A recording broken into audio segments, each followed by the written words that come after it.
എന്തായാലും സസ്പെൻസ് തുടരുകയാണ്. ഏത് നിമിഷവും പ്രഖ്യാപനം ഉണ്ടാകുമോ അതോ ചർച്ചകൾ നാളത്തേക്ക് നീളുമോ എന്നുള്ള കാര്യമാണ് ഇനി അറിയുവാനുള്ളത്. കോൺഗ്രസിൽ എന്ത് പ്രശ്നമുണ്ടായാലും അപ്പോഴെല്ലാം LDFിലും അല്ലെങ്കിൽ CPMലും അതുപോലെയാണെന്ന് വരുത്തി തീർക്കാൻ ചില മാധ്യമങ്ങളും വലതുപക്ഷ സോഷ്യൽ മീഡിയ ഹാൻഡിലുകളും കിണഞ്ഞ് ശ്രമിക്കാറുണ്ട്.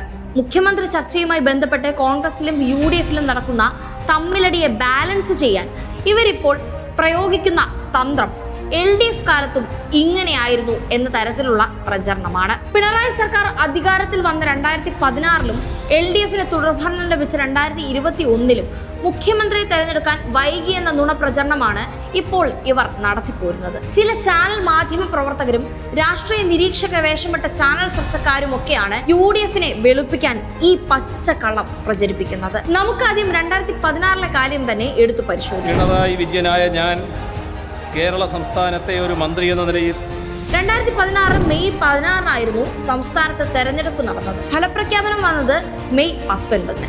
തൊട്ടടുത്ത ദിവസം അതായത് മെയ് 20 പിണറായി വിജയനെ മുഖ്യമന്ത്രിയായി തീരുമാനിച്ചു. 25 മുഖ്യമന്ത്രിയും മന്ത്രിമാരും സത്യപ്രതിജ്ഞ ചെയ്ത് അധികാരമേറ്റെടുത്തു.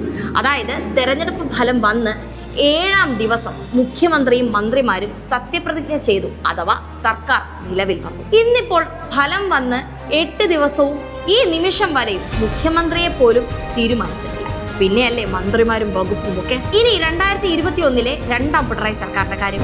പിണറായി വിജയനായ ഞാൻ നിയമം വഴി സ്ഥാപിതമായ ഭാരതത്തിന്റെ 2021 മെയ് 2 തെരഞ്ഞെടുപ്പ് ഫലം വന്നത്. മെയ് 20 മന്ത്രിസഭ സത്യപ്രതിജ്ഞ ചെയ്ത് അധികാരമേറ്റു. ശരിയാണ്, അത് അല്പം വൈകി.